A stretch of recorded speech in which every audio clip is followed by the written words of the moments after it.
beard.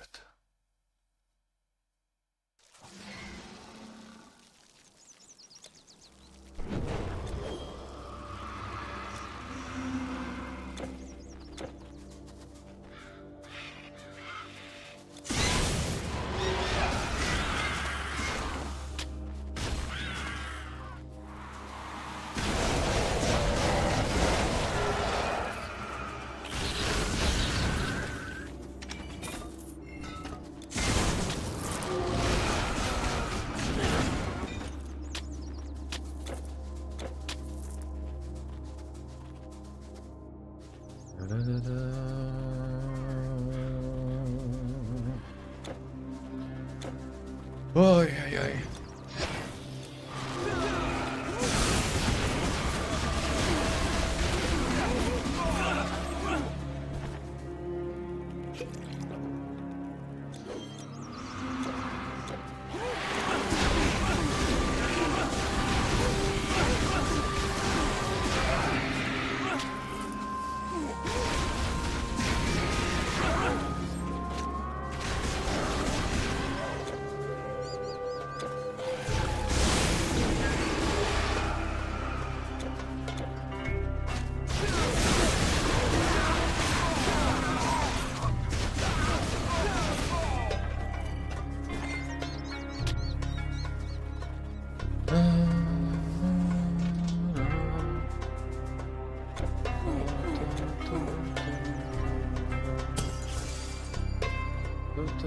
Necropolis.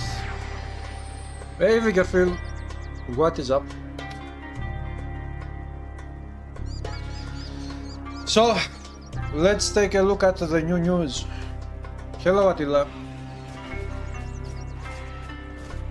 Don't I know you? Ah, it doesn't matter. Want to trade? Farewell, stranger. Do not get lost in the desert.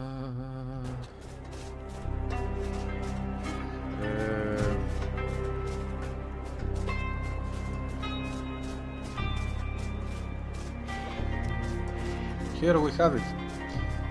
The new news of today, 42 minutes ago. The road to gameplay.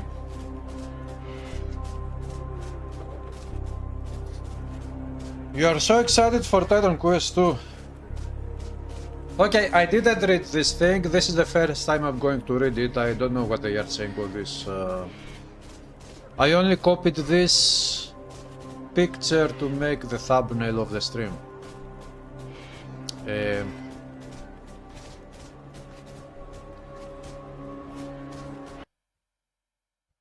That makes a bit of noise. Hello Messiah, how am I? I don't know. I'm not good. I had a watermelon half an hour ago and now my intestines are swollen up because watermelon is not good for me. And I'm in pain. Hello Vasily. So, I hope they are saying good things on this one. Because the next one is going to be the August 2nd showcase, so I'm not expecting in August to get such an update. So, one of the most common points of feedback we've been getting from the community is that you go to see gameplay.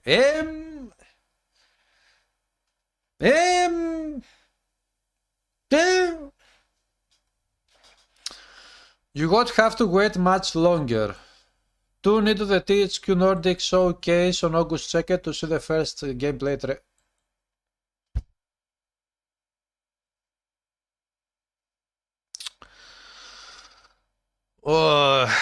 gameplay trailers do not usually showcase gameplay. They are useless to showcase gameplay. So, disappointing. We should get at least 10 minutes of gameplay, not the gameplay trailer.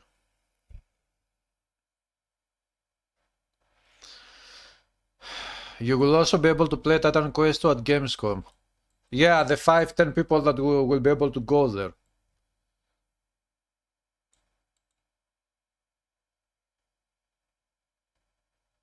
Combat pillars.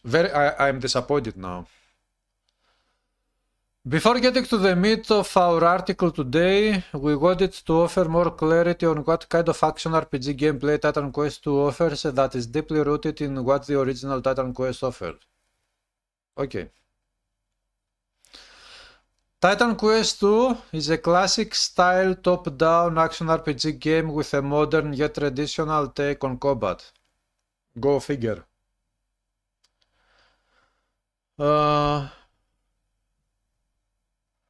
The original Titan Quest enemies were always characterful, and we are doubling down on this by offering a wide variety of enemy types.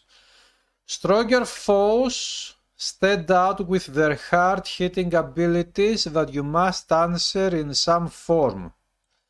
For example, by dodging or preparing a strong defensive build. Yeah, okay. By the way, we already have dodging in Titan Quest 1. We don't have an active button to dodge as we have in other games, but we have a stat which is called dodging, and you can dodge. Actually, we have the stat which is percent chance to dodge attacks. And based on that stat, you dodge. Now, we will see here if the dodging will have a button or if it will be like Titan Quest 1. We don't know. While weaker enemies are dangerous in numbers, but you can quickly eliminate them with well-placed abilities. Yeah, okay. So far, so good. This sounds very good. It sounds like Titan Quest 1. The only question I have is this dodging. Is it going to have a button? Or is it going to be the passive dodging of Titan Quest 1? Both are going to be fine. But if we get a button to click it and dodge, actually evade attacks and all of these things, it will be even better. As we have in Diablo 4, in Grim Dawn, in Vikings Wolves of Midgard, we have such a button. It is not dodging, it is rolling in that game, but it is the same thing. Epic boss fights are also part of the Titan Quest DNA. Typhon, haha! Expect a large variety of abilities from our bosses with a clear sequence that you are rewarded for learning. Some would say that this one, it is a bit reminiscent of Dark Souls games, but truth be told, yes it is, but truth be told, and I think that I have said this already on another older video of mine. In Titan Quest 1, we already have enemies that have specific attacks and specific patterns that if you learn how they move and when they use those attacks and patterns, you can avoid getting killed. For example, we have Manticore boss with a couple of very, very powerful attacks that if they hit you, you will probably die. Then we have Barmanu boss. Barmanu boss, you can calculate actually he has some attacks there, and if he uses a couple or 3 times the same attack, maybe then he will do something like a shout to you, and then maybe he will call down the meteors. These are all patterns in Titan Quest 1. So, okay, this is fine, no problem. Your active abilities come from your choice of 2 masteries. Yeah, you can equip a large number of abilities at the same time, yes, and customize them using modifiers to personalize your build. This sounds very good, modifiers to personalize your build. Again, in Titan Quest 1 we have modifiers on skills of masteries, but usually those modifiers will give you more damage output to the initial skill, or maybe it will give you an added effect to the initial skill. They do not really, in most cases, they do not really modify the skill. For example, if you have a skill that deals physical damage, to have a modifier that will turn it to to another type of damage, so that now you open up the build diversity of that skill even more. But this one here, maybe it means that we will actually get modifiers that totally change how the skill works. And if this is the case, we are talking about awesomeness. If. Hello guys. Yeah, an active dodge would be awesome in Titan Quest 2. Masteries also offer separate passive abilities. Huh. Okay. What I said for Titan Quest modifiers and skills, all modifiers of skills in Titan Quest 1 are passive. You call them passive skills or passive abilities, whatever. So, here we have a distinction between passive abilities and modifiers to personalize your build based on skills. Which means that probably the modifiers of skills will not work as in the first game. They will actually be true modifiers. Which means that we are going to have an improved system of Titan Quest 1, which will provide even more build diversity. Maybe this is my wishful thinking, but this is what I'm getting based on my experience of the first game and what they are saying here.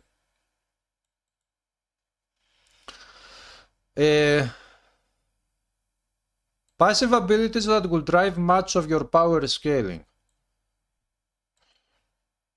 Okay, plus 2 damage, plus 2 health, plus 2 defenses, you know. You can choose feats for your passive skills which add further bonuses. Oh.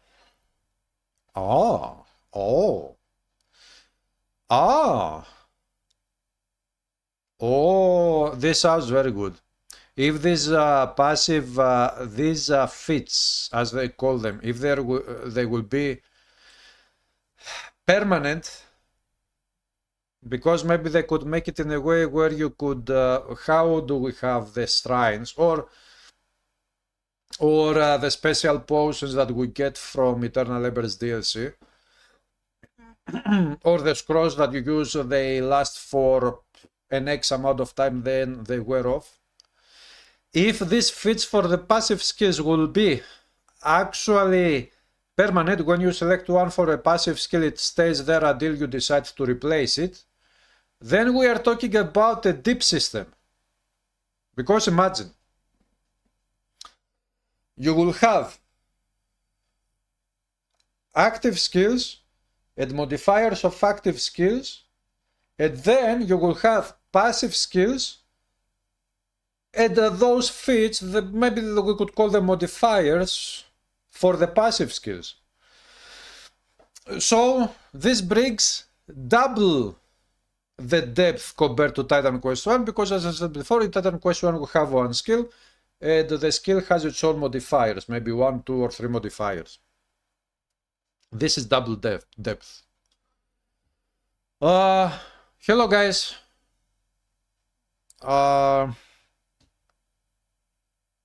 Level ups word active skill. Wait, what? Okay, so. Wait. The way they put it here, level ups a word active skill, passive skill, and attribute points. This means that we will have one skill window for active skills only and their modifiers, and another skill window which will be only for passive skills and their own modifiers, let's call them. Which is awesome, because it will be easier this way to take a look at everything and work with all your skills. And attribute points. Attributes and their connected secondary attributes determine what gear you can wear. Very nice, Titan Quest 1. And they scale your damage and other such like Titan Quest 1. Very... Wait.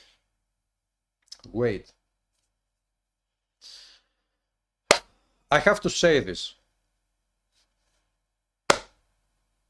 There are some games, action RPGs, that do not provide the attribute system.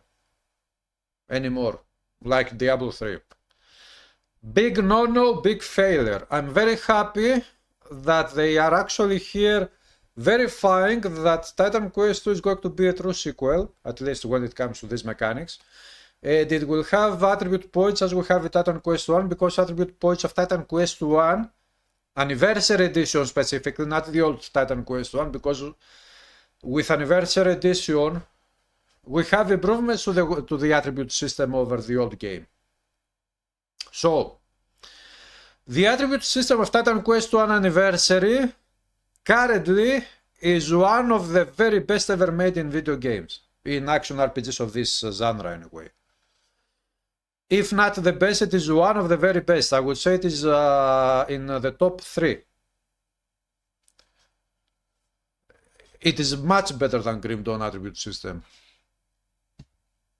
for example. And it is very, very good that, because they are saying here, they scale your damage and other stats. Great, as they do in Titan Quest 1. At certain thresholds, they also unlock skill modifiers that are always active. Oh, this is going to be awesome. So, for example, let's say that you have strength attribute. If you reach strength attribute at, let's say, hypothetically, 200, then you gain access to a skill modifier that you cannot gain access to if you don't spend this amount of strength points. This system is very beautiful.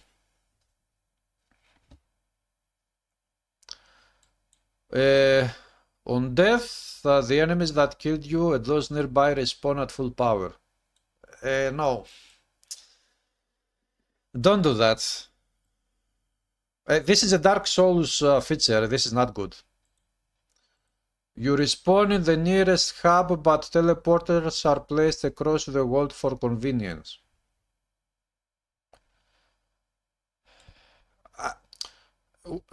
To actually understand exactly how this works, we have to actually see in the game the map and where the teleporters are, how the world works in general. Expect them near boss locations in particular. Yeah, this is very good if you go to farm bosses, okay. And on Death Portal helps you get back into action quickly. Co-op parties need to initiate activities like boss fights together and are blocked from leaving until the fight is won or lost. I don't know. The only thing that I don't like is this one. On death, enemies that killed you and those nearby respawn at full. Ah, wait! Wait. Ah, no, okay. Oh, wait. My mistake. Enemies that killed you, not the enemies you killed. Okay, this is good. For example, my mistake, sorry. I'm moving forward, okay. Now I see a couple of settlers coming to get me. I start attacking them. I deal lots of damage to them, but finally, somehow they manage to kill me. But their life is at 1/3, for example. I respawn at the nearest hub, as it says, anyway. But those enemies, they have their health, they are healed totally. Okay, that's fine. That is okay. It is not a problem. Okay. The enemies that killed you and those nearby respawn at full power, not the enemies you killed. Because if also the enemies you killed respawn, this is a bad thing. But if the enemies that killed you and they receive damage, they just heal up totally after you come back to life, then this is fine. I don't go to see enemies that you have killed coming back though.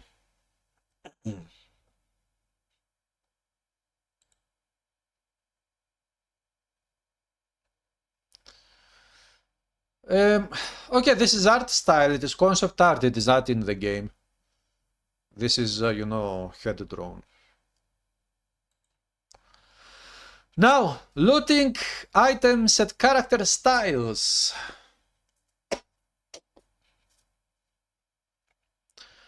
Moving on to the main part of this update. Wait, so you mean to tell me that gameplay combat is not the main part of the game and also this update? Let's go into a bit more detail on how the item system works and show off some examples. Yes. Since Titan Quest 2 is a classic style action RPG, looting and character scaling via items are at the heart of the game, yes. Different locations have an assigned level. The location has the level, or do the enemies in that location have a level? Probably the locations have an assigned level. This now reminds me a little bit of, you know, if you play Assassin's Creed Odyssey, for example, or Origins, and you see the map, you will see that different regions of the map, they have a different level. So maybe this works something like that. This level scales enemy stats as well as those of the items looted. Therefore, progressing further in the game or raising the difficulty level are both directly rewarded with better loot. Okay, look, if this game is going to be open world, because yeah, so far in these updates they haven't said anything, right? About how the map works, if it is going to be similar to the first game, which is more linear, or if it is going to be open world, something like, for example, Assassin's Creed games, open world. But if the game is much more open world than the first game, maybe the system is good to have areas with assigned level, because actually I have played over 1000 hours of Assassin's Creed Odyssey, and I have played some hours of Origins. In open world games, having assigned levels on big areas of the map, it is okay, it is not a bad thing. It works.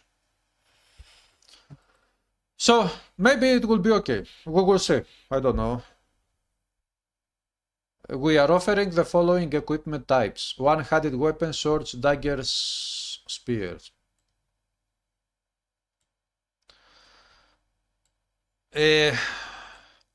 No. What?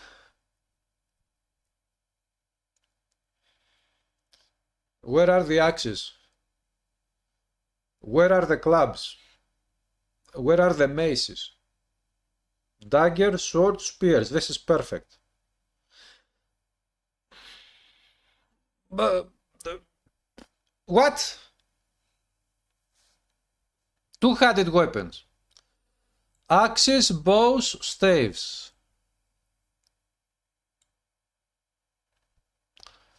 So maybe they want to make the axes only two-handed and not having one-handed axes. I think that it would be more interesting to also have one-handed axes and to be able to dual wield one axe with one sword. More build diversity this way.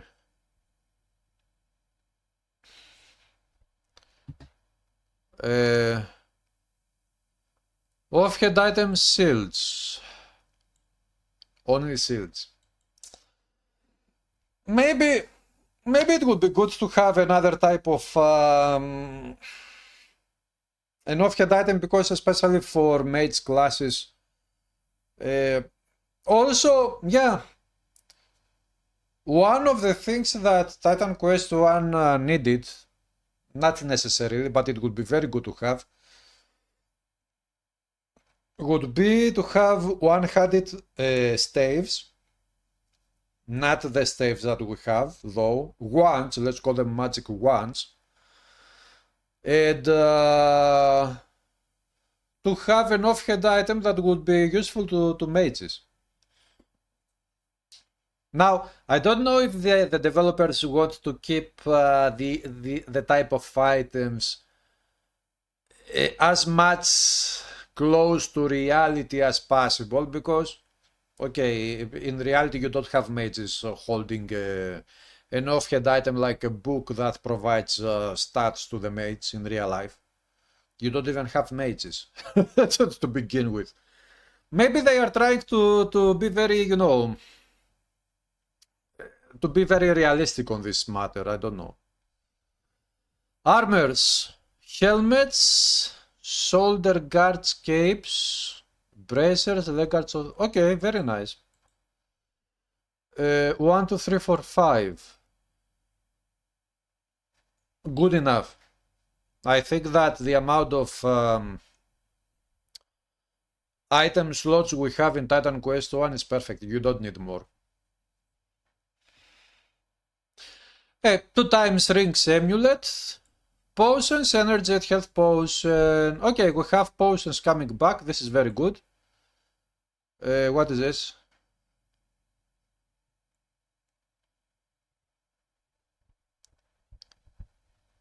Wait, what?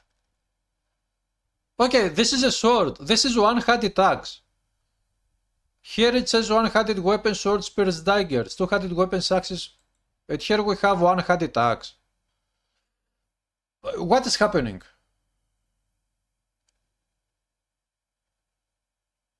Maybe they are not, maybe they don't want to share all details on this update. Because here it says that we will have one-handed axes. These weapons and armor come in 6 broad categories, which can be combined with masteries to create a wide variety of styles. These styles are determined by attributes. Very nice. There are 3 offensive character attributes. In Titan Quest 1 we have 3 offensive character attributes. Strength, dexterity, intelligence. All these 3 are offensive attributes. Also some defensive ones. For example, dexterity also provides defensive ability and come on. Intelligence provides also energy regen. These are not offensive ones. A supporting defensive attribute may be health and 3 secondary attributes.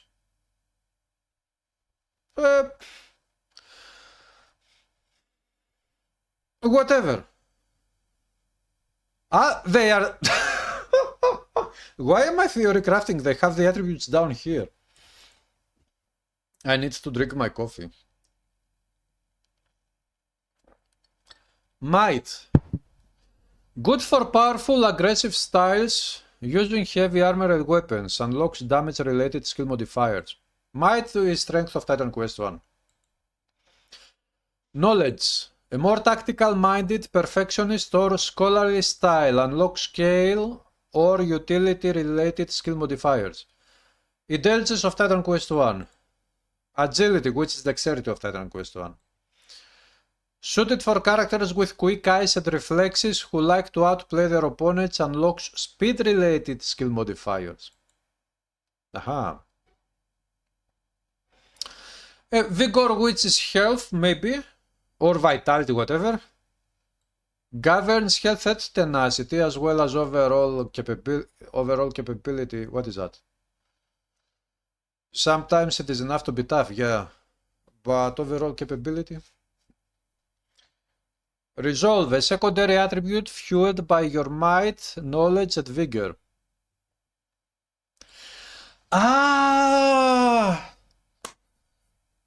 Wait. People with extraordinary determination show greater ability to bend the arcane powers of fire and ice to their will, as done by elemental warriors and magi. Yeah. So, resolve probably...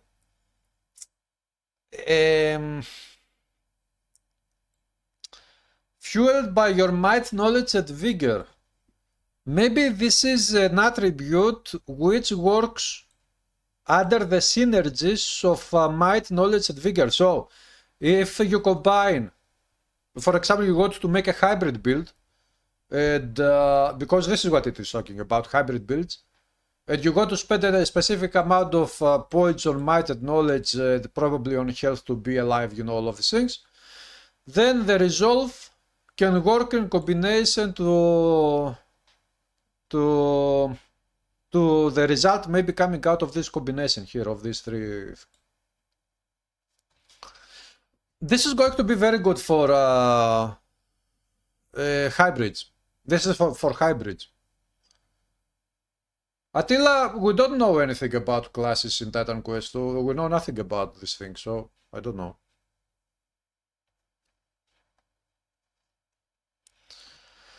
Cunning. Pulling from knowledge, agility and vigor.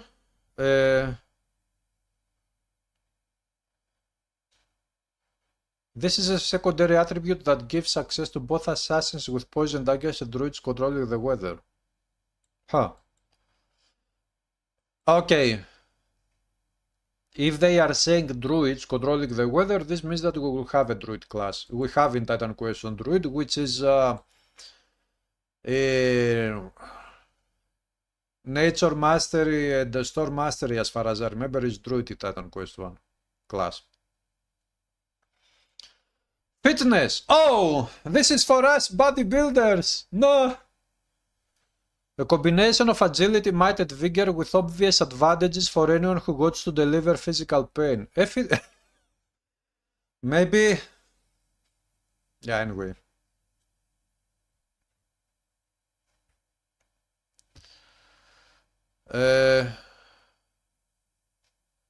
By the way, these are in-game graphics. These graphics are perfect. Visually, this game is going to be absolute perfection. Take a look here.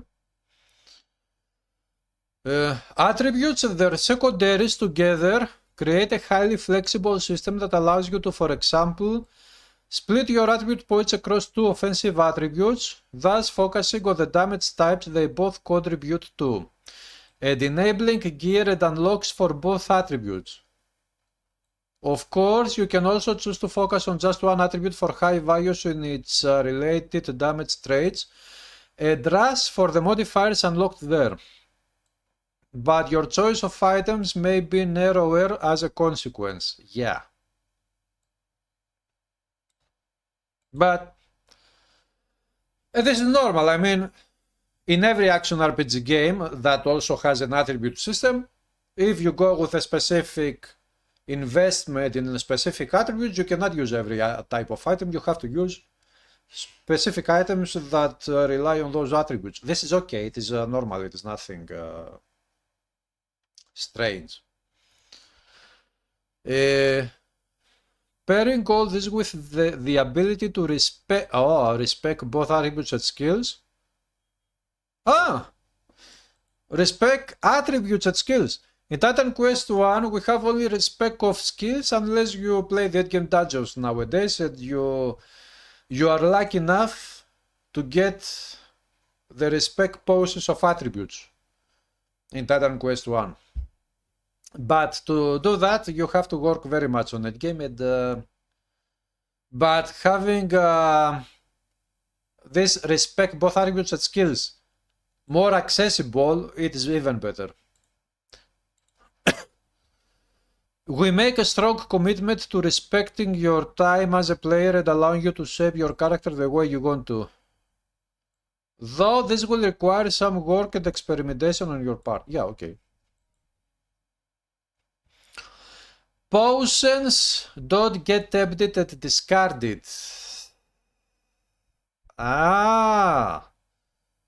As they are equipped items with charges that refill based on damage you do. Why does this one remind me of Path of Exile? They also have they also have affixes, Path of Exile, lending the further ability to customize your play. The affixes effects will be active for a short duration as you consume charges. Path of Exile. This means that you'll never have to worry about sacrificing inventory space for stacks of potions. Very good. Nor about whether you are able to reach the next checkpoint with your potion limit. Simply fight and deal enough damage to get more charge. Okay, so Path of Exile Potions. Is this good or is this bad?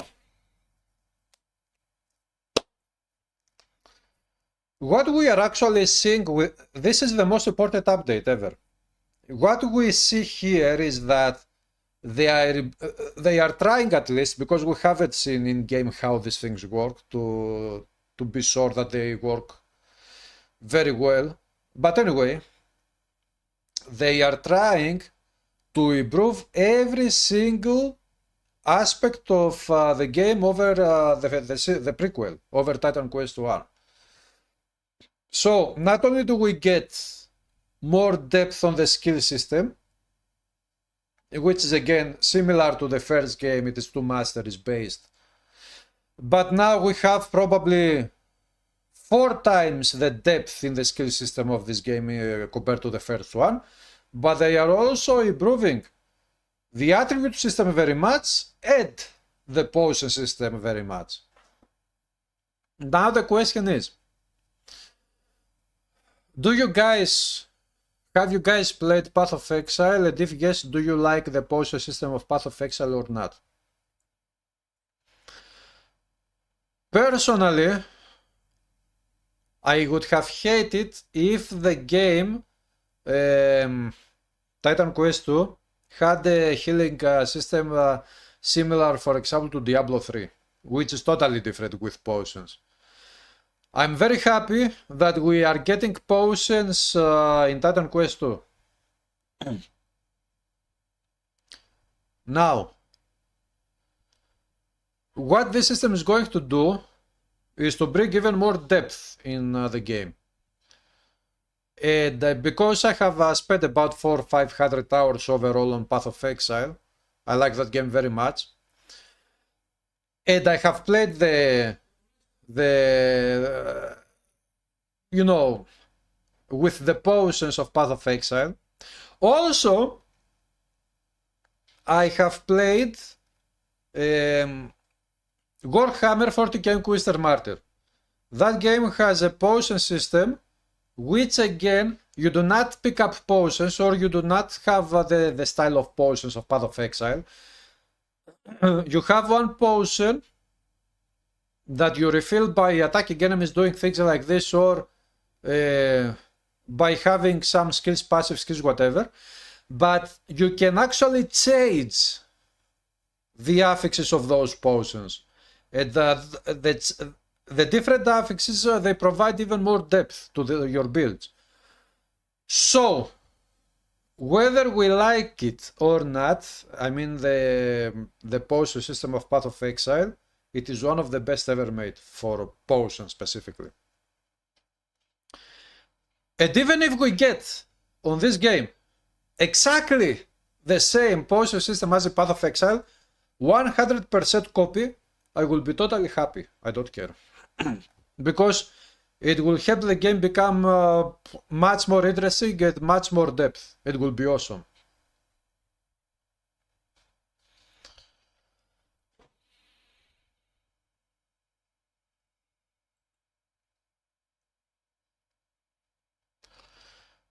Rarities and affixes. Opo. Items in Titan Quest 2 are heavily defined by the rarity. I mean, without rarities you don't have Titan Quest 2. A weapon's style determines its base stats and properties.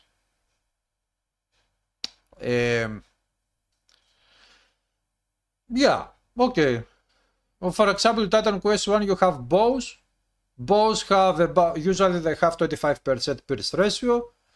You don't have pierce ratio on every type of item. Specific items have only pierce ratio. And only spears and bows have the highest pierce ratio.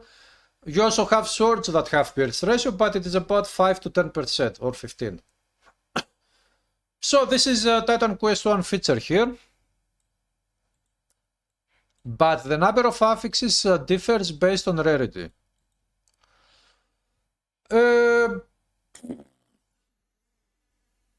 Which game? Common, only basic properties.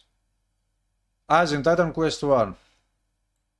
Magic, 1-2 affixes, as in Titan Quest 1. Rare, 3-4 affixes. This is new actually, because in Titan Quest 1 you can have up to 2 affixes on all items. So this is a new system.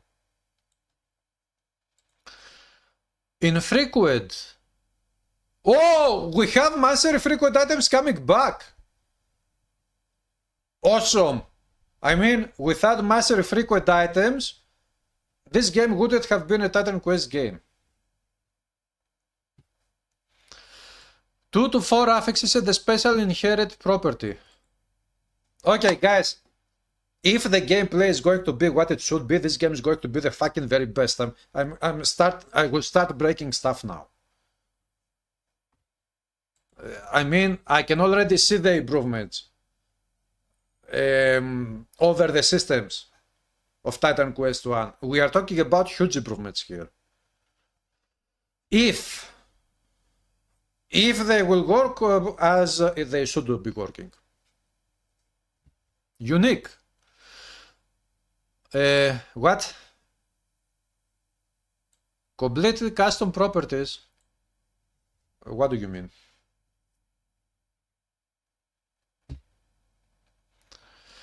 The design of the items is amazing.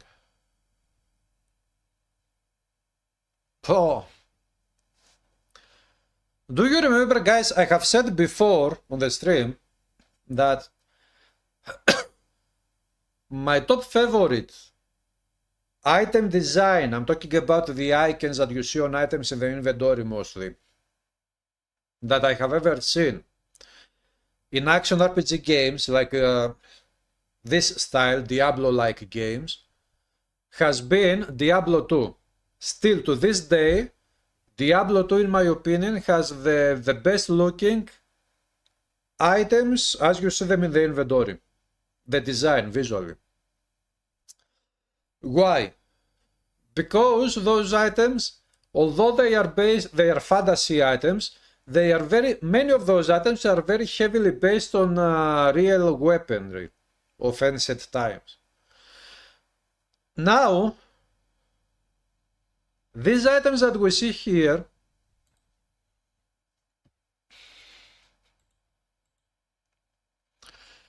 if the items in the game will look exactly like this one, these are going to be my top favorite looking items ever. Even better than Diablo 2. Why? Because although it is also fantasy based, they are also looking very, very realistic. And the design is perfect. Okay, I mean, visually they are super beautiful and they look very, very strong, as you know, strong weapons, whatever.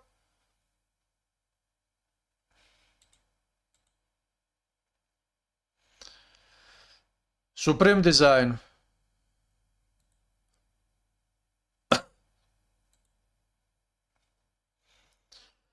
Basic properties are going to be consistently the same across what we call item families.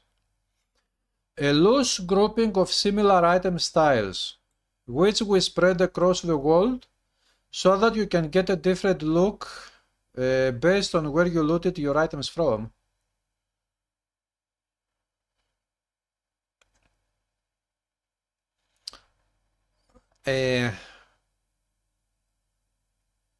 Okay, I think this is something like in the first game, unless they mean something different. When it comes to weapons, our system can stitch together different weapon parts in order to create more visual variety for your loot. Who got its transmogrification? Can stitch together different weapon parts in order to create more visual variety for your loot.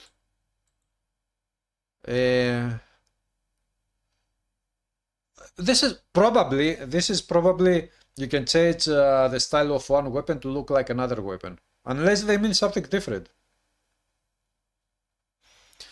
But Grimlore, you say, what good is having lots of cool looking weapons if they are iron beat sticks for warriors? In the mystical world of Titan Quest 2, you will at times also find more exotic weapons like an icy axe or a lightsaber. Oh, lightning saber. Yeah, yeah. Okay, this is a joke. They are not going to bring lightsabers because this is not Star Wars.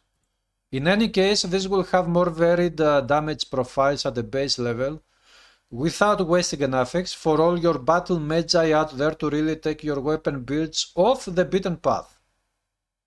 Ha! Maybe my first build should be a hybrid build. Your mastery's abilities may help with this as well.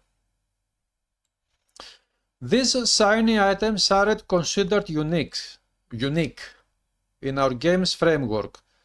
However, unique items look fancier than that. We should probably show... yeah, you should. Okay.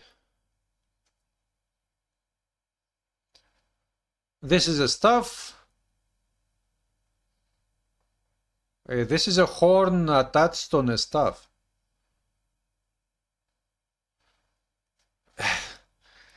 How can you beat this design now? Come on. I mean... They also remind me of Diablo 2, to be honest, but this is only better.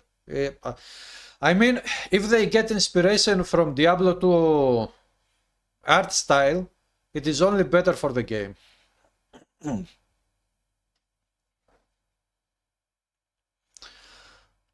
I don't know if this is like an Egyptian spear. I don't think so.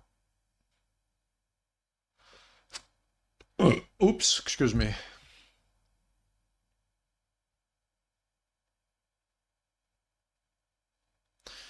This reminds me of the Thunderbolt legendary of Titan Quest 1.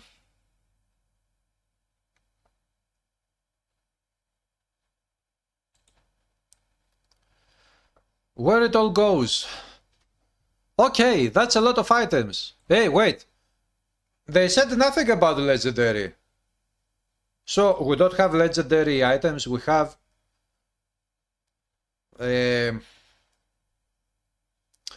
we have common, we have magic, we have rare, we have infrequent, and we have unique.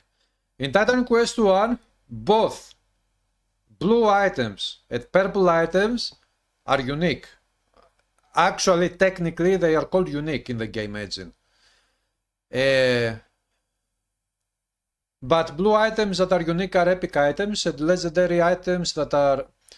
purple items are legendary items, they are unique again. Now...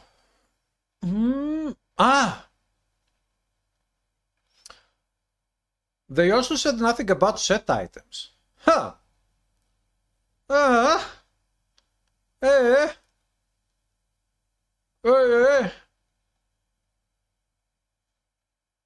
Psyche, they are called unique.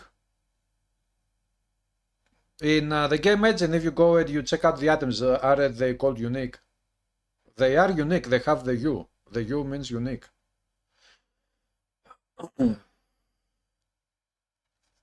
Where are the set items? And what does exactly unique means? But anyway, are there going to be set items? Unless set items will be in the game and they will be unique again, because set items in Titan Quest 1, they are unique.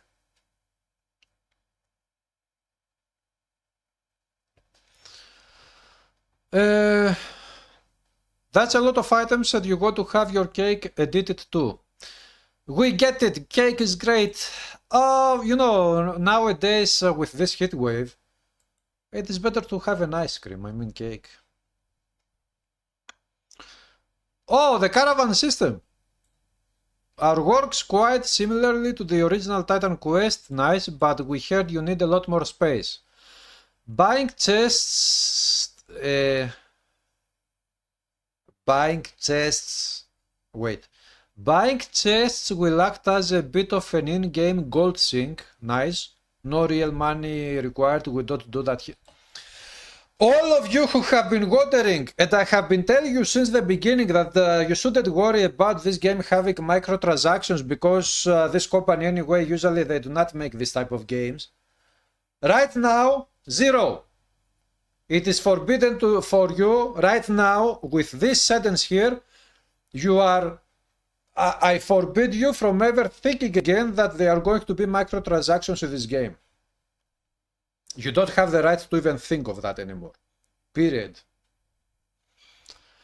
No real gold money required. We don't do that here. I mean, if they wanted to use microtransactions, the first thing they would sell would be more chests, as we do in Path of Exile, for example. So, 0. There is no limit to how many chests you can have. Yes! Yes! Yes! Holy Grail, I'm going to okay, theoretically speaking, if I will still be alive when this game comes out, because we don't know when it will come out, I will ask specifically from my epic child this thing. Day 1, we both start together Holy Grail Titan Quest 2. There is no other way. There is no limit to how many chests you can have. Holy Grail. I'm telling you now, my first character will be, I don't know what it will be, but if we will have the Conqueror class in Titan Quest 2 as well, because we have it in the first game, my first character will be a Conqueror. Why? Because the first character, the first class I have ever played in Titan Quest 1, back in 2007 when I first bought the game and I played it the first time, it was a Conqueror. So, day 1, if Conqueror will be in this game, I'm playing Conqueror and I'm starting Holy Grailing. Nothing else. Holy Grailing Conqueror. They will all work on a cross character level. It means that all of the chests will be shared. Only shared chests. Although we plan to provide a self-found mode as well. Oh, nice!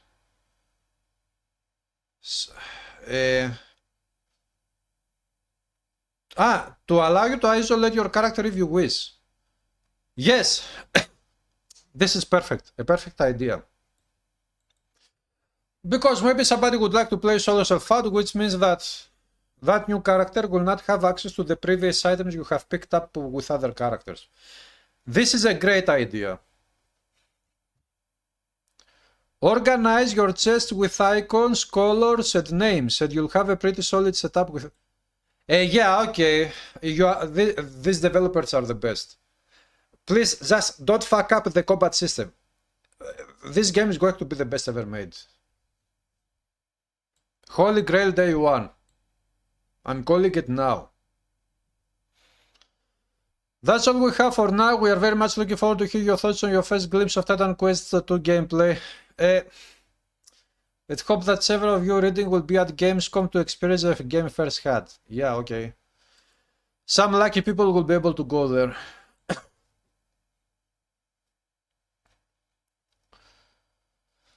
So, this is...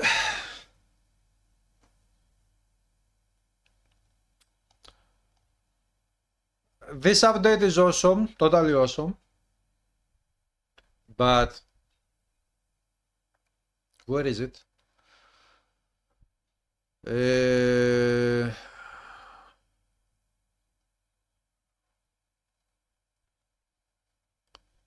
Yeah. First question. This one, is this really what we are going to get? Because here we can see one-handed axe and one-handed sword, one-handed axe. And here we don't have one-handed axe in one-handed weapons category.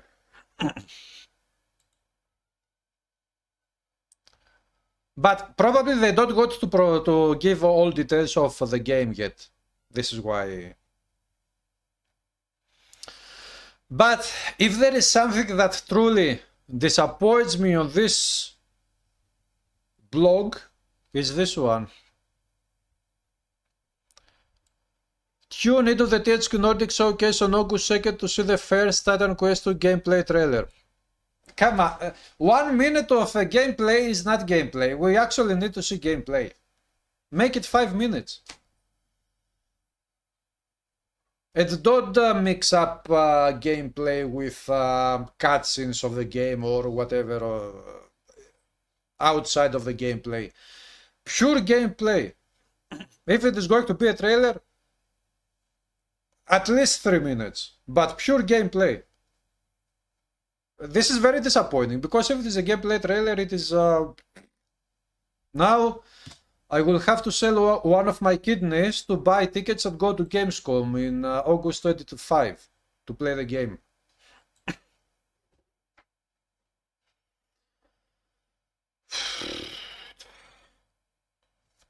By the way, this air fan is useless. It is today we have a heat wave and it is very bad.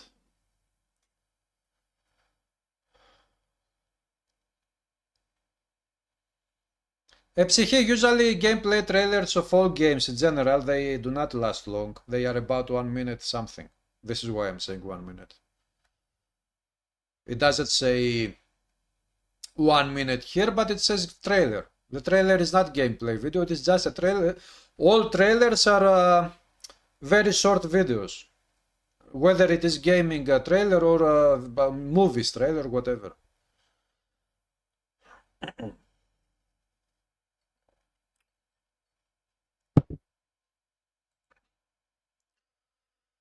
So, before this update, I was telling you that there is 80% chance that Titan Quest 2 combat will not be Souls-like. 80%. Which means that there was 20% chance that the game would be Souls-like. But mostly I was telling to people that don't worry, most probably it will not be Souls-like. Here, the 80% chance now is up to 95% chance that the combat system will not be Souls-like. 95%.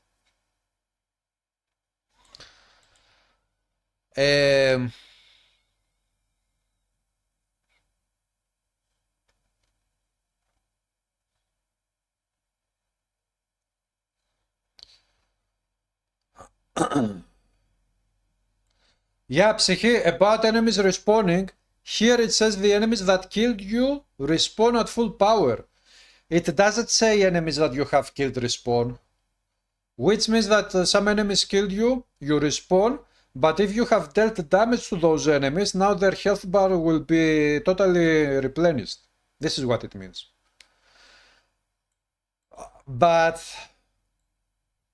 if they make it so that enemies you have killed respawn as well, this is a bad thing. I don't got that. But this one is a good thing. It is not a bad one. It is okay.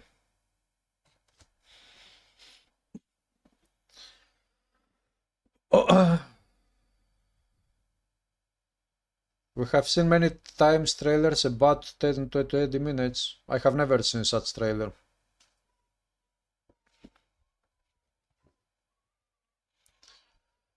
But anyway, we will see. I hope that it will be at least 5 minutes of gameplay. And mostly combat gameplay, because that one is the most important. Yeah, Psyche, those nearby doesn't mean those who got killed. Those nearby...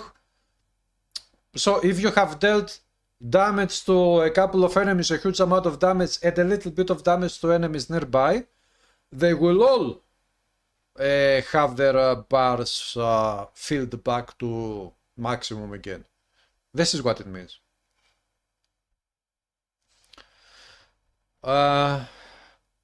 Restore to full HP. Because they decided to write it this way. After it says enemies that killed you. Enemies that killed you, they stayed alive.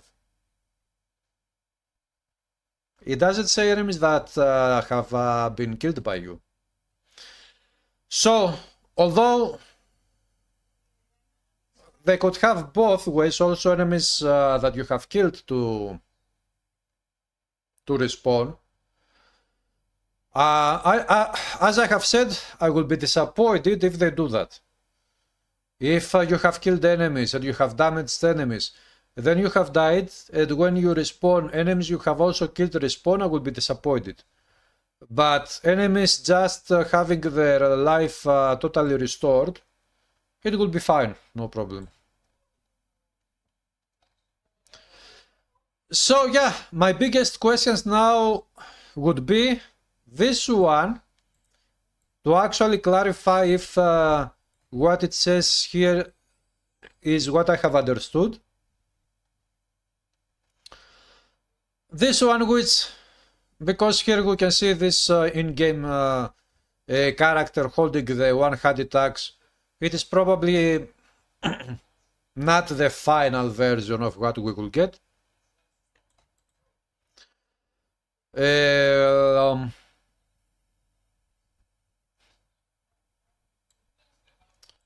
And also unique items, completely custom properties. How is this going to work? Completely custom properties. To be honest, this completely custom properties, it reminds me a little bit of Path of Exile unique items. Because as far as I remember, in that game we have many unique items that have properties that you will not find them elsewhere in the game. But here it says completely custom properties. So unique items are totally unique. They have absolutely no stats that we can find on other items, probably. Maybe they are unique items as in Diablo 1 or Diablo 2. Which again is going to be amazing if they do that.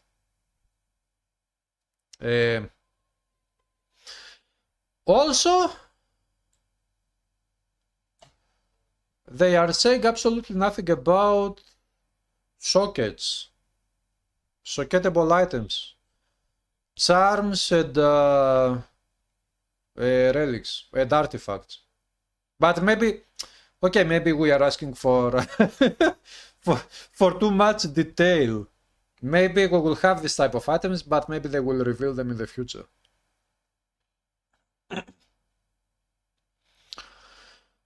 Yeah, Psyche, the wording sometimes is not very good.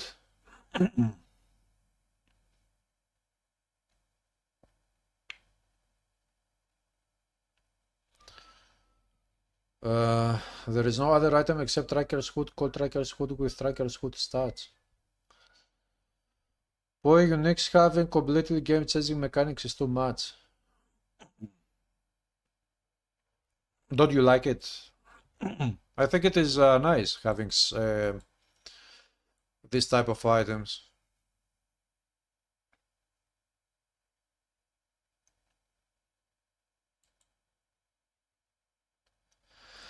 But yeah, there is no limit to how many chests you can have.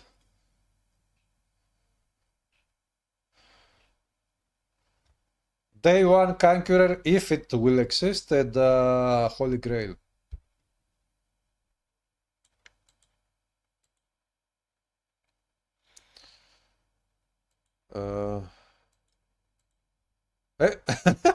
Should I troll the how do I take it back? Should I troll them?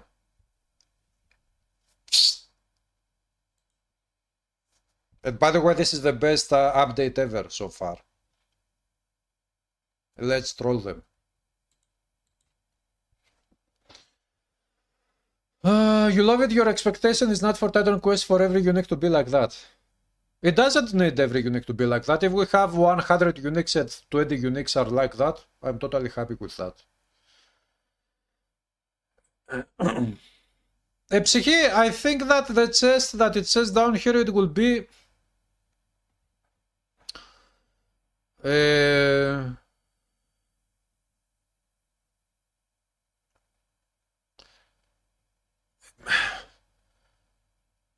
wait.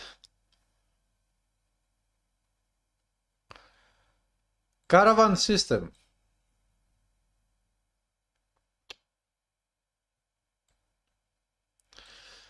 Maybe we will have the same type of window as the caravan system in Titan Quest 1. But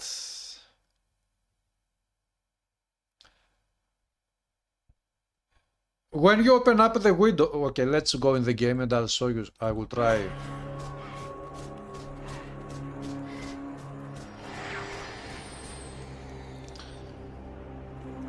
Yeah, it sounds like a physical object.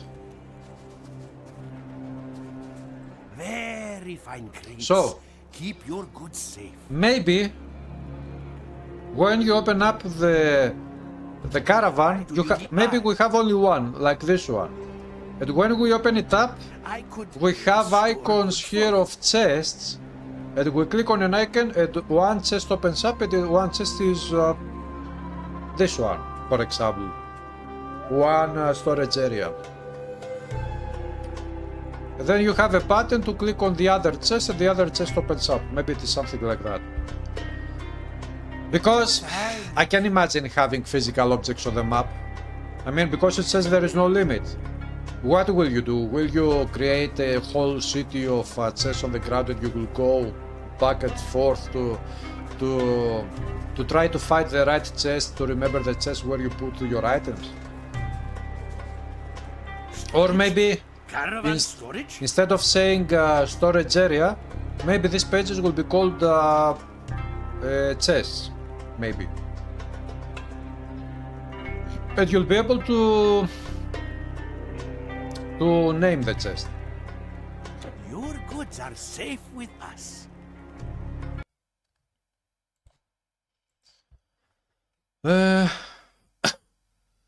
You think Titan Quest 2 developers will add new stuff after the release game and they will probably add the DLCs? Well, if Titan Quest 2 comes out and if it will be a successful game, I wouldn't see why they wouldn't go to release more content, more DLCs, at least one expansion. We go to the A zone where the chest is Pandora.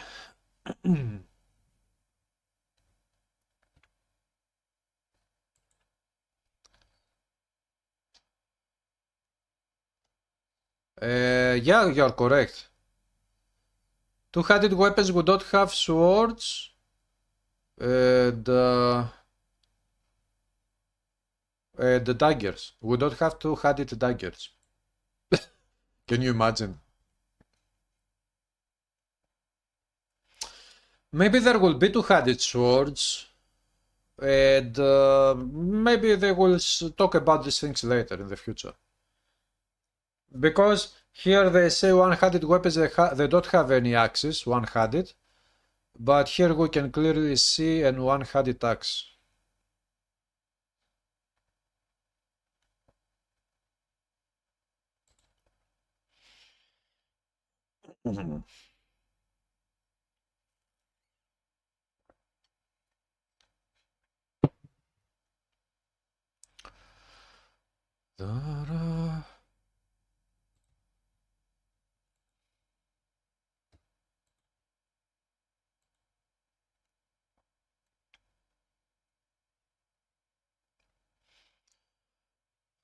The design is supreme.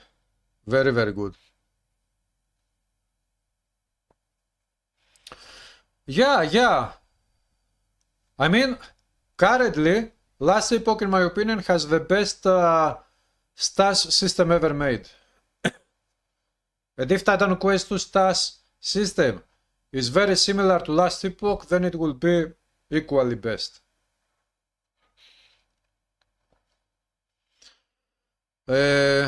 What state are they in? We don't know, Virtual Gaming, nobody knows. Whatever we say, it will be irrelevant. Who knows? Psyche, I like them very much. These models look totally realistic, much more realistic than Titan Quest 1. At least the models of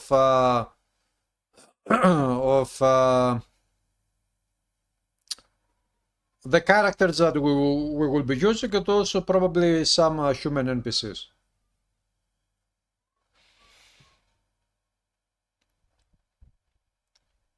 They look very realistic. Zero cartoony. Much more realistic than Titan Quest 1. Two-handed maces like two-handed hammers. Maybe.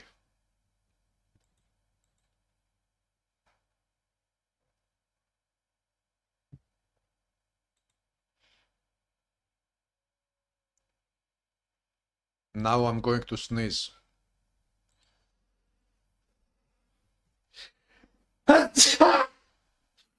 There. So guys, what do you think about this update? Let me know in the chat.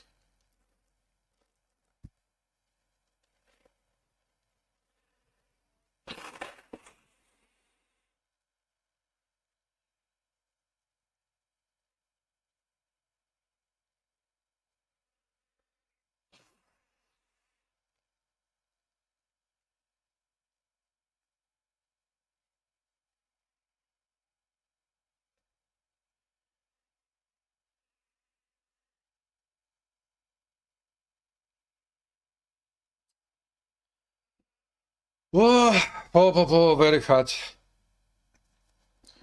Thank you, Virtual. It sounds interesting, can't wait to play, eh? You are scared, Psyche? Why?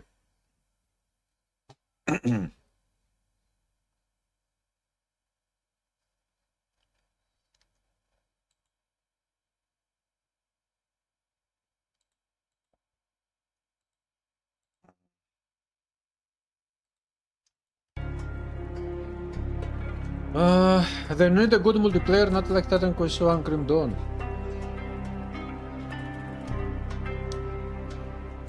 You love the look, the weapons are nice looking, you can't wait, yeah.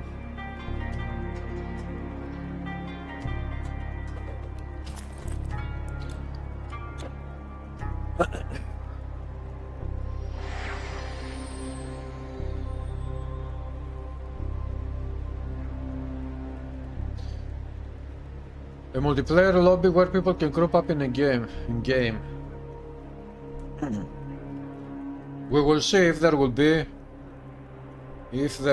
something like that. Who knows?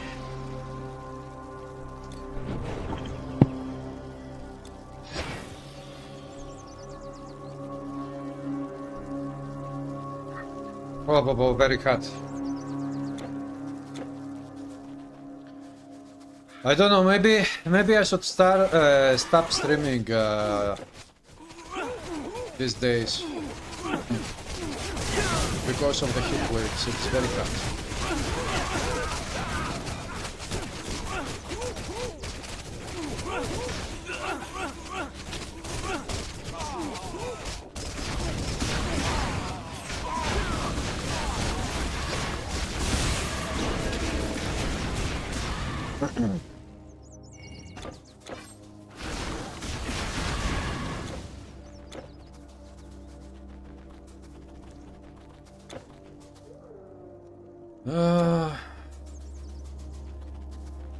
Go that way.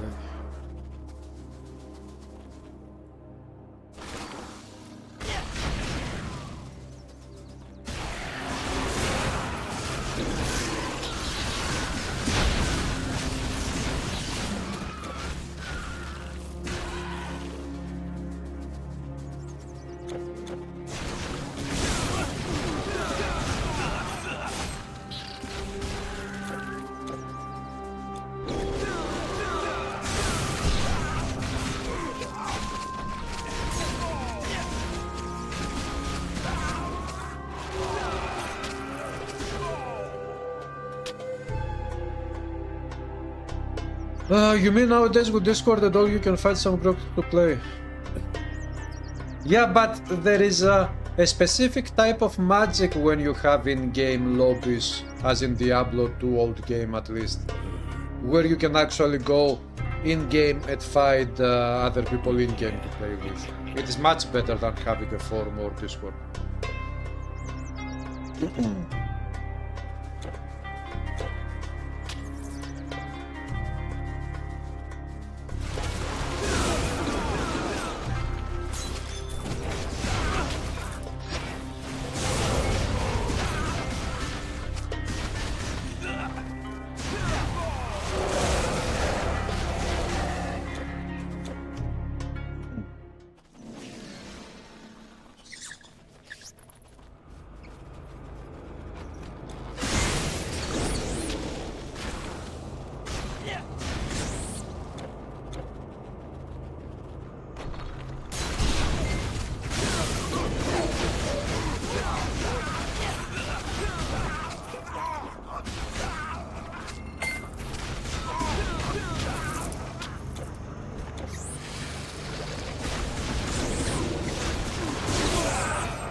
Best case scenario is a Diablo 2 at 3 combination, like the future of Diablo 3. You can have real-time voice chat.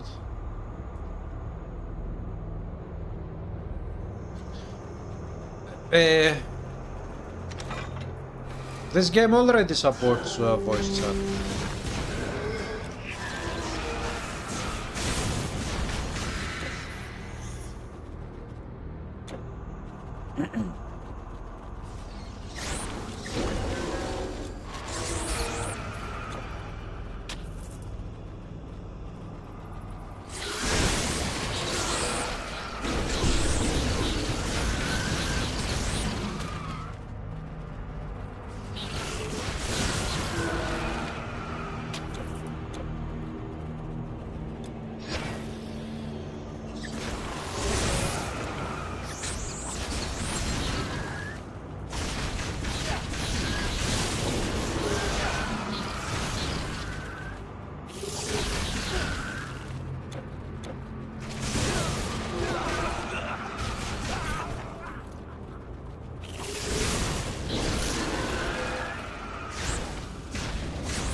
Oh, Kerplug, my epic child! What's up?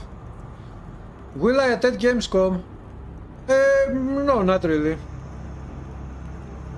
That is not a possibility for me.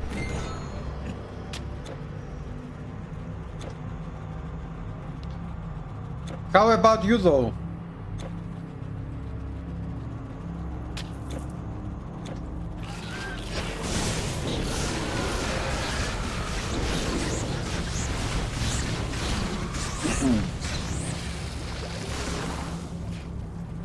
You wish for you too, eh? Yeah. Well, I only hope that at least they will allow those who will go to try the game in Gamescom, that they will allow them to to record what they try to and upload, make some videos so that we can see a lot of gameplay.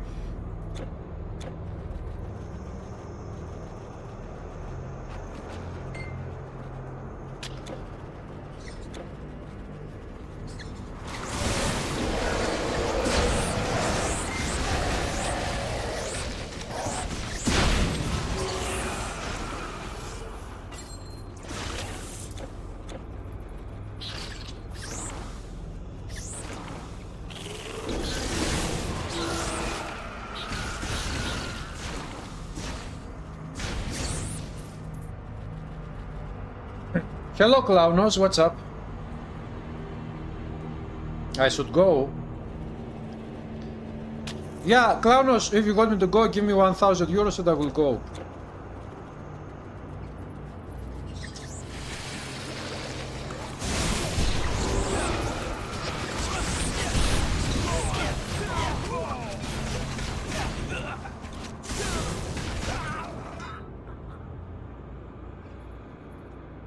Aha! Yeah, okay.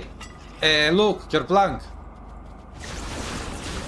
I was looking at the blog post previously. This is what I said. If by the time the game comes out, I'm still here playing games that make a content anyway, and if I will be able to play the second game, that's a very big if. I had this idea because of what they said about the stat stabs. My first character ever will be a Conqueror, if we will have the Conqueror class in that game. Day 1, I'm starting Holy Grail. And I also had the idea to also discuss this thing about you when the time comes, so that we could start a Holy Grail together. But that's a very big if, because who knows when the game will come out, and who knows if many things, there are many things.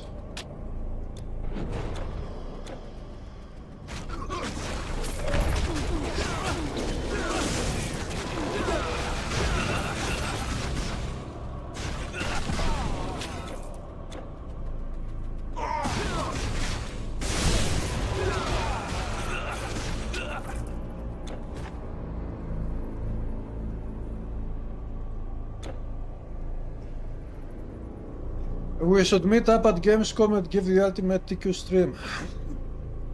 That would be very awesome, but I think that it is not possible.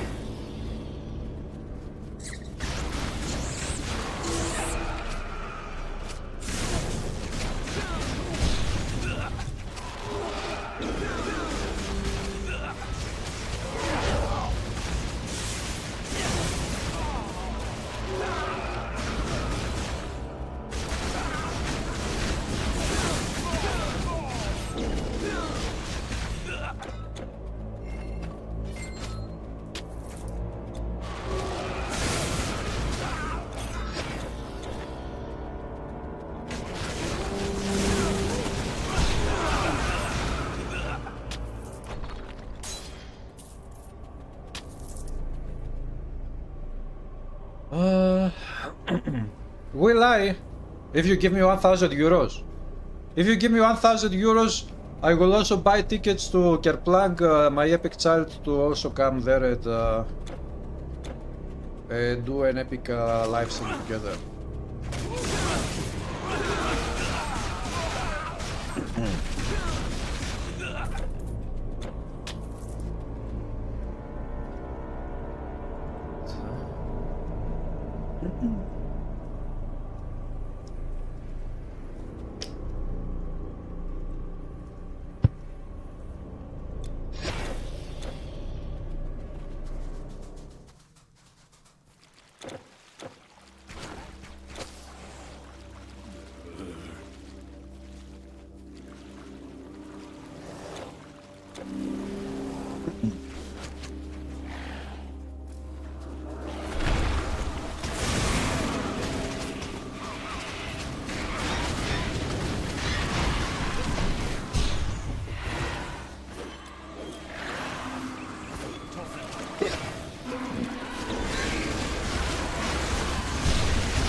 Oh, I'm dying! Not now! Not now that we know that TQ2 will be awesome! Don't kill me now!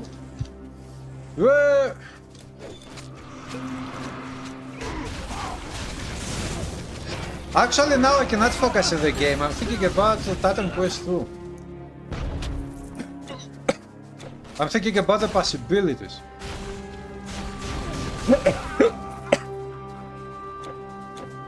And I'm also having hiccups. Today I had a watermelon and it fucked me up.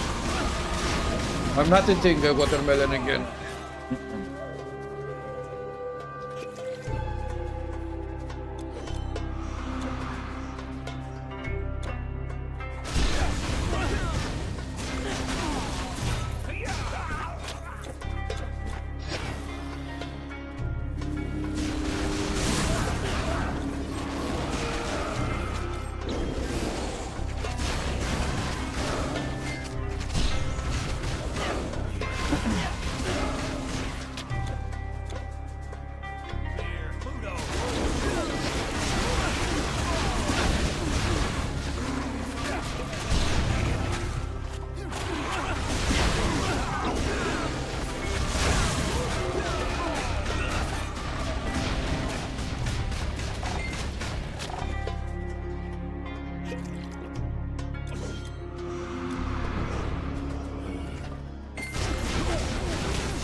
Stairs down, I've been there already.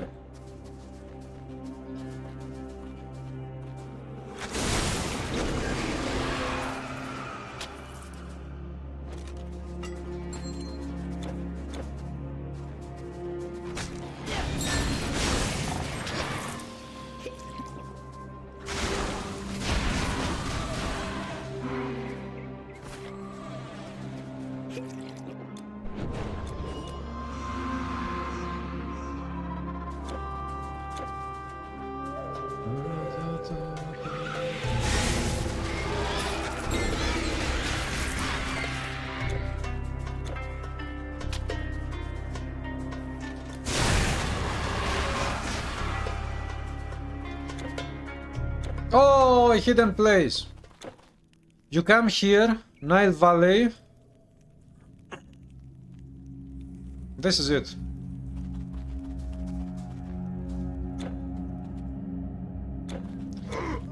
You go down there.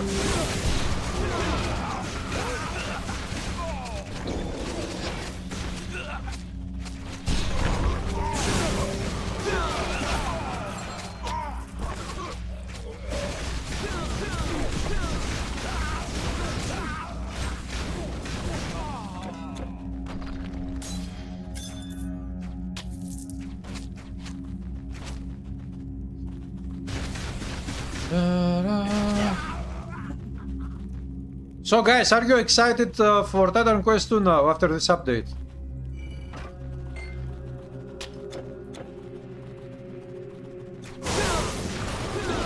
From 1 to 10, how much excited are you?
9 of 10 you got gameplay now. You will have to wait 1 month for gameplay. 7? But excitement, it doesn't keep so long.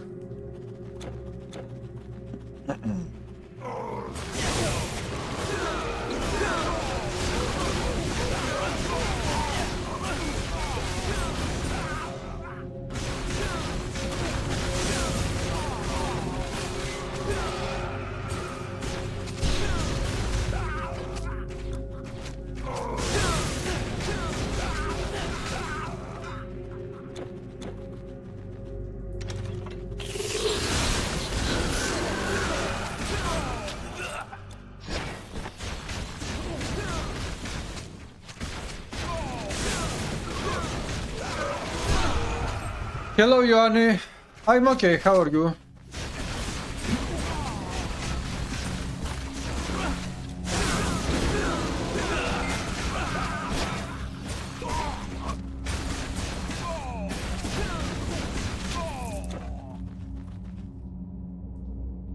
I can go that way, that way. Let's go this way.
Hey Benjamin! Salute, Titanic salute! What is happening, Benjamin? Did you see the monthly update of Titan Quest 2? Which came out today?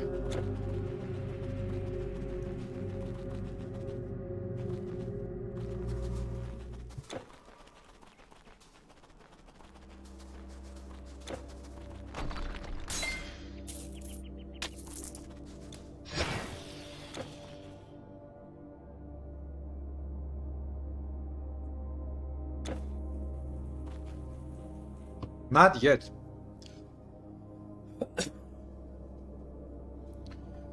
From Diablo 4 example, you were excited at 9:10 and from the first few months of playing the game rapidly you go to 7:10.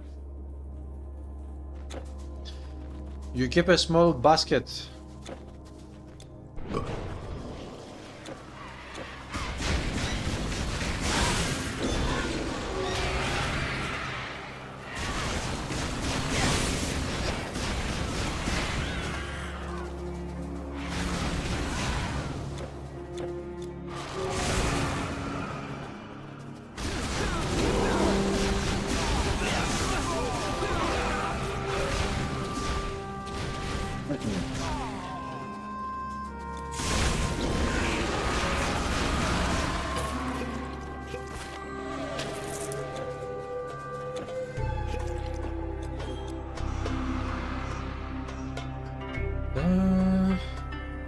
You are between a Soterist or Hermit for a build. What is the best between the two? I don't think that there is something like the best. You know, all classes are different, they can provide you with many great builds. Go decide on the class based on what type of build you go to play.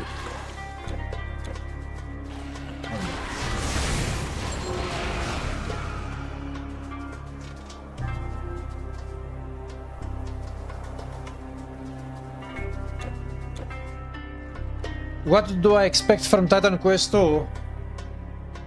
Look, after this update, I expect the game to be at least awesome. I'm still 5% worried about the combat system, but 95% it is going to be good. It is not going to be anything like Souls-like. That was my biggest concern. And with this update, which talked about some of the systems of the game, especially the improvements on the attribute points, that we have attribute system similar to Titan Quest 1, but even better, that we have similar skill system, the masteries of Titan Quest 1, but even better, and we have an even better potion system. I mean, I'm expecting the game to be absolutely crazy also. But because this is true, you never know, and maybe we are overhyping things. It is better to, you know, be optimistic but not overdo it. Let's wait and see.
You are waiting to release the new masteries or rework masteries in Titan Quest 2.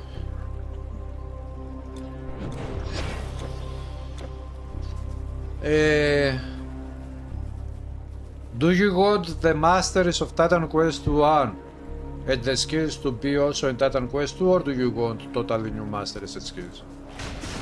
What do you want?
Bonfire! You'd like new ones preferably. Totally new ones? Don't you want to see any of the old skills coming back?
New masters at some old masters but reworked.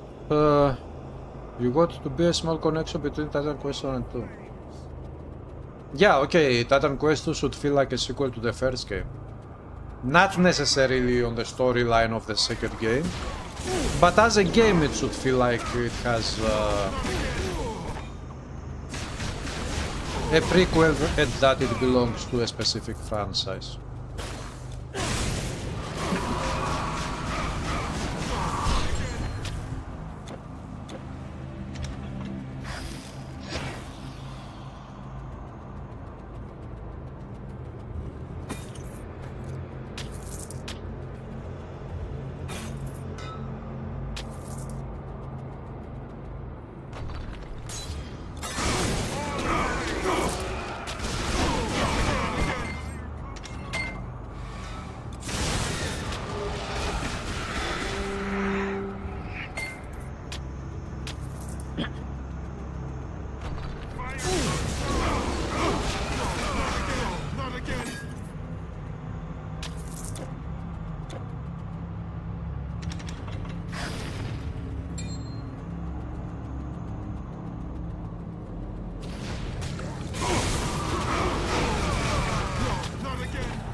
The Sun's Will.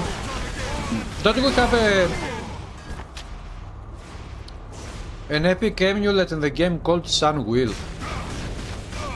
I don't know if they have a moddable game we will get old masters back revamped. You'd like to see that too.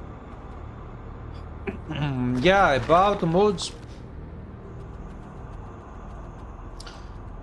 I don't think that we will get a mod editor, at least when the game comes out. I don't know if because the game is it is being made on Unreal Engine 5. I don't know how easy it is to make editor, you know, modding tools for such a game for a game which is based on that game engine anyway.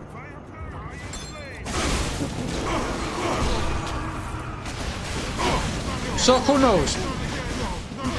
Maybe we will not get modding tools, maybe we will get later, maybe we will never get, maybe we will get when the game comes out. Who knows?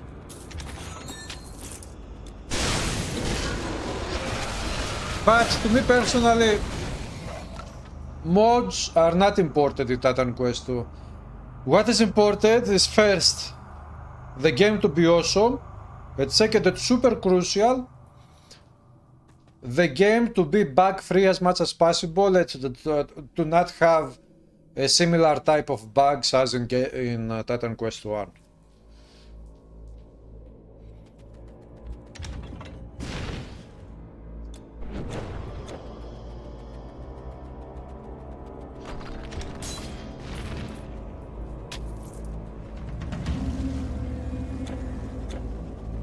Venom Most Foul.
You got more to be a PvP online arena with great rewards, a Titan Quest or an event like a siege of a town to release from monsters or enemy players like create clans.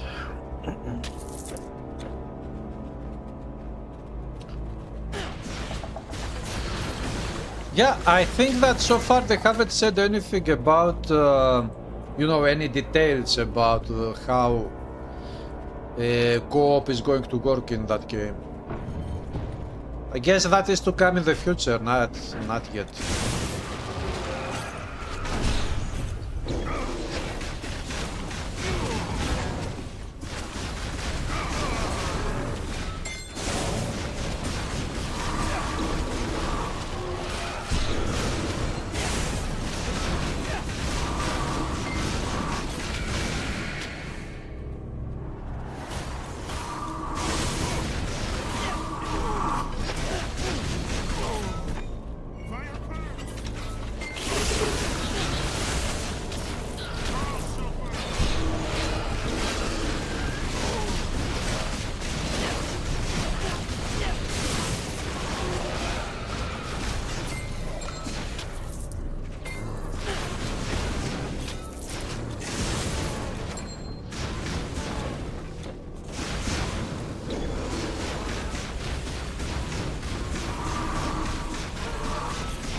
This way, do we have something?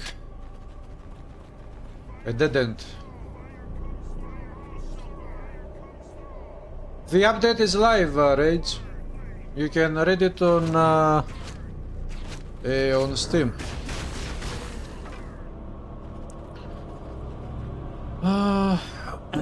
It is a relaxing, slow-paced video upload rhythm YouTube channel. What?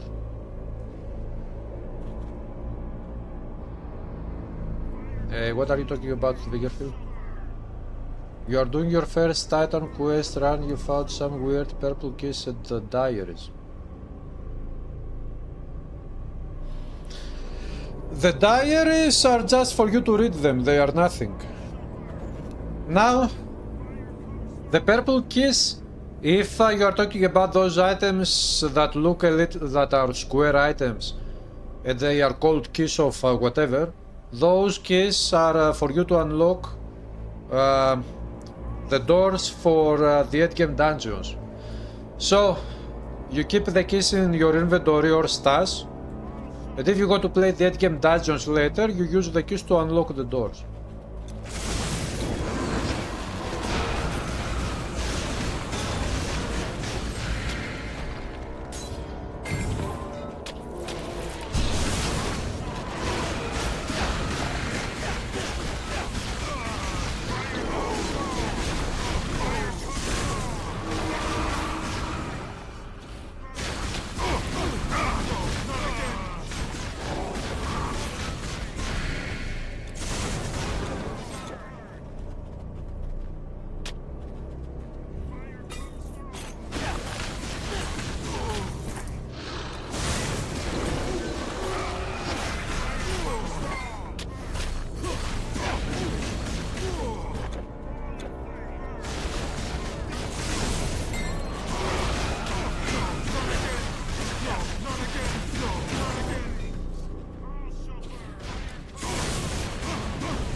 Poison sample.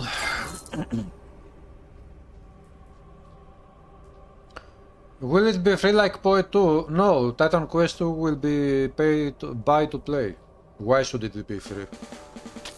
Path of Exile 2 has a totally different business model. I'm not expecting Titan Quest 2 to have the same business model as Path of Exile.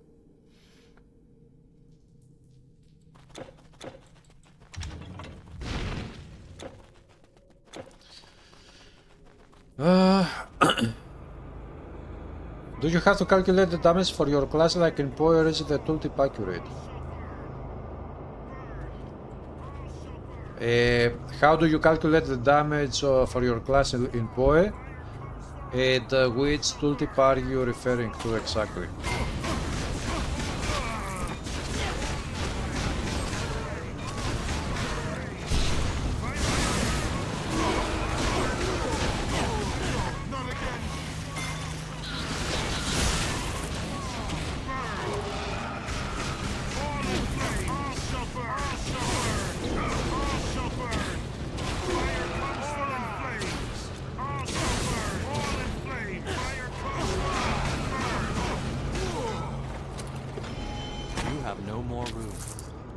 I have no more room.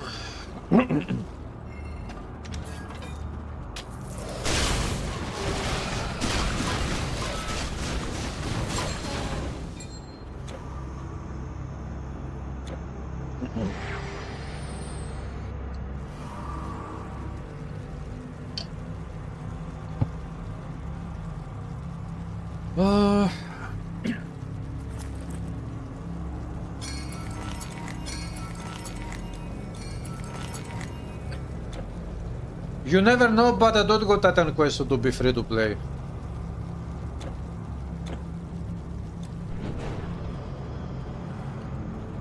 Free to play means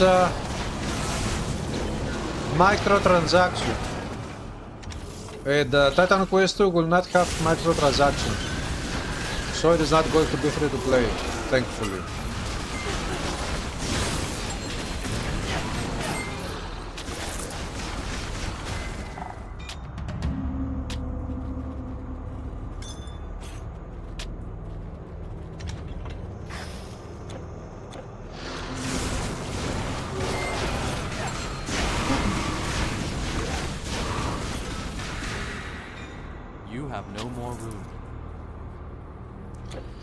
Useless items.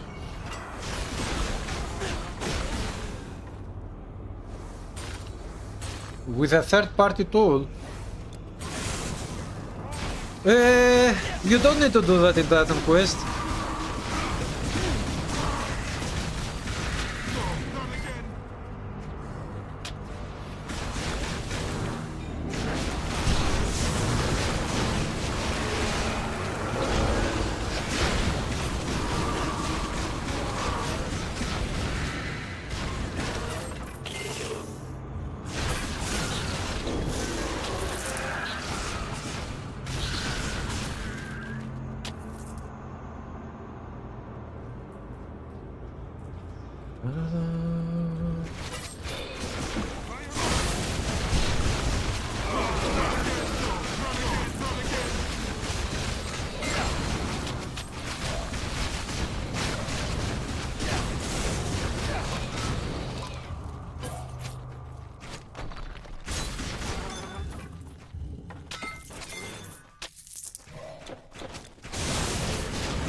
Boom, boom, boom, boom, boom. Da-da-da-da!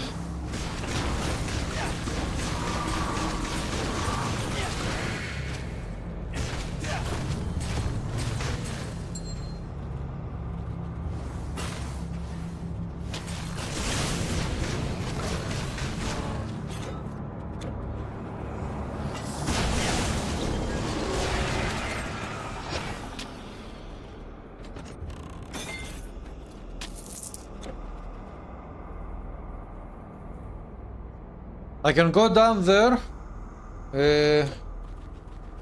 Let's go this way first because I don't remember exactly where it stops and where it goes.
I have 227 health potions.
Undead enemies dying.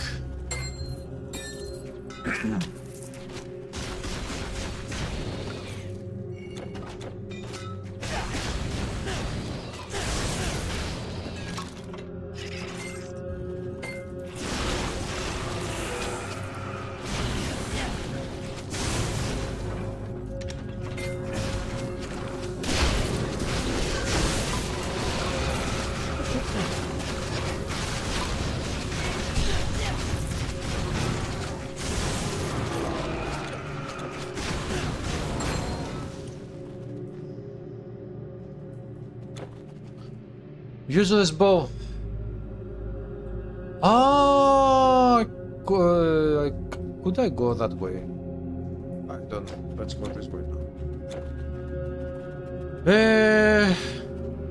Usually you do having an average from 100 to top health potions at your start gameplay start for the hardcore characters.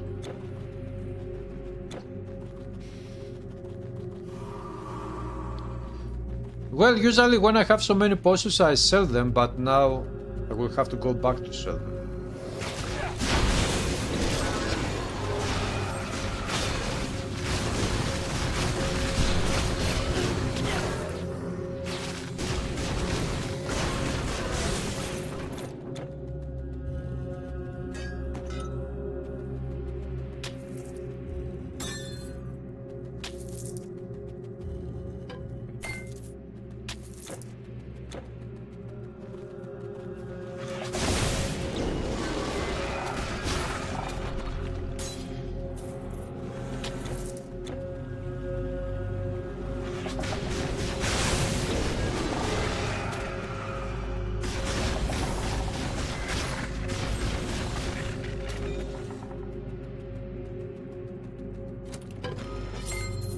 Coffer, what do we have here? 3 green items.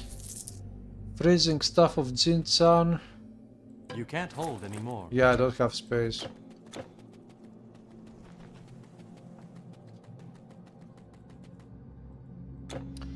Am I really done with this dungeon?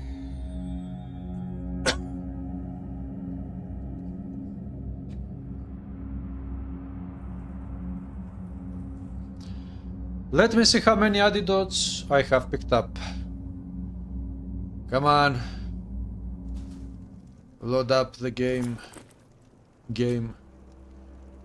1, 2, 3, 4. Antidote, red poison sable. Okay, I think I have picked up everything.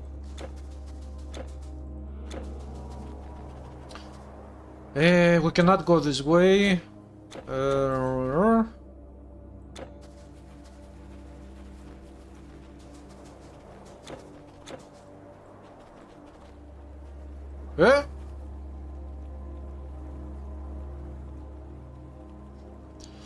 This enemy was using the iris weapon. Legendary weapon.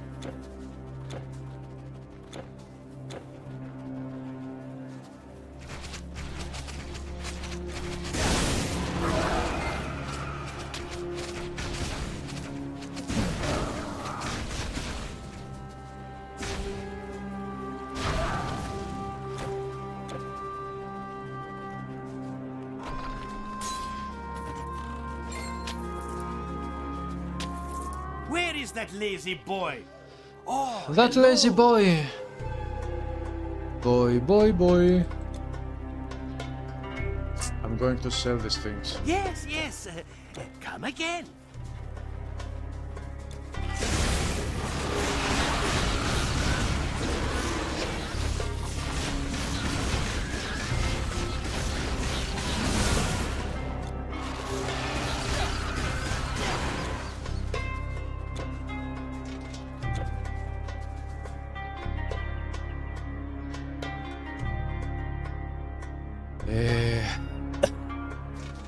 This should be a dead end. We cannot go that way. We have this one. I'm going to sell it, get out of here.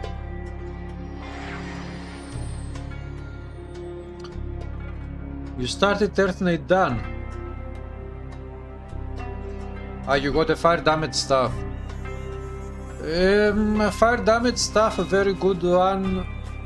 You can farm in the beginning of the game in Act 1 the Satyr Semans in the War Camp. That is, you will find it when you will reach the War Camp after Parnassus Highlands anyway. There is that War Camp, there you will fight some mages that use staffs. You kill those ones, maybe they will drop you the Master Frequent, which has some fire damage on. Now, another very good one. How do they call that one? I always forget the name of that one. But that one comes from Ragnarok Acts much later. The best wares, fresh from thieves.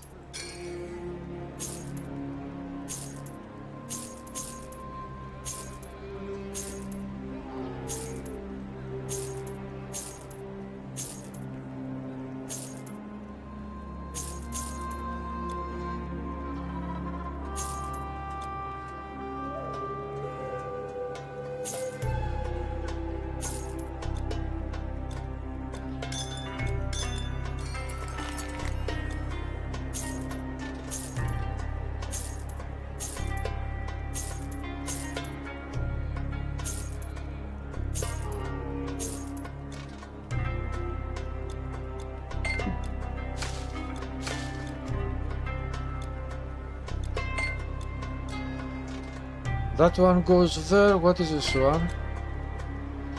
Only one.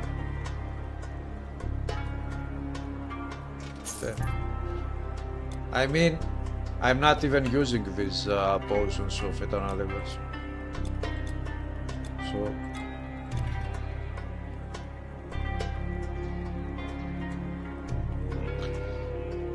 you had a nice idea. You should make a song with the title usually, and I haven't gotten a message to hand it to my phone. Why usually? Usually?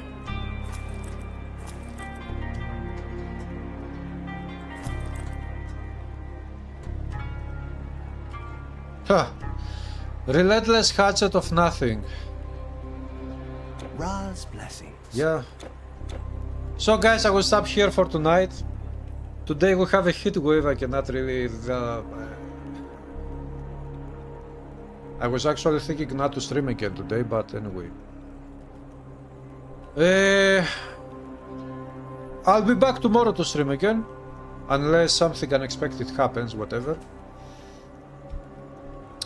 So, this update is very promising. It is amazing. It was amazing. It took too long to come out, but it was amazing, and maybe in the end Titan Quest 2 will be a super great game, maybe. So everybody have a good one, thanks for stopping by, and I'll see you tomorrow probably.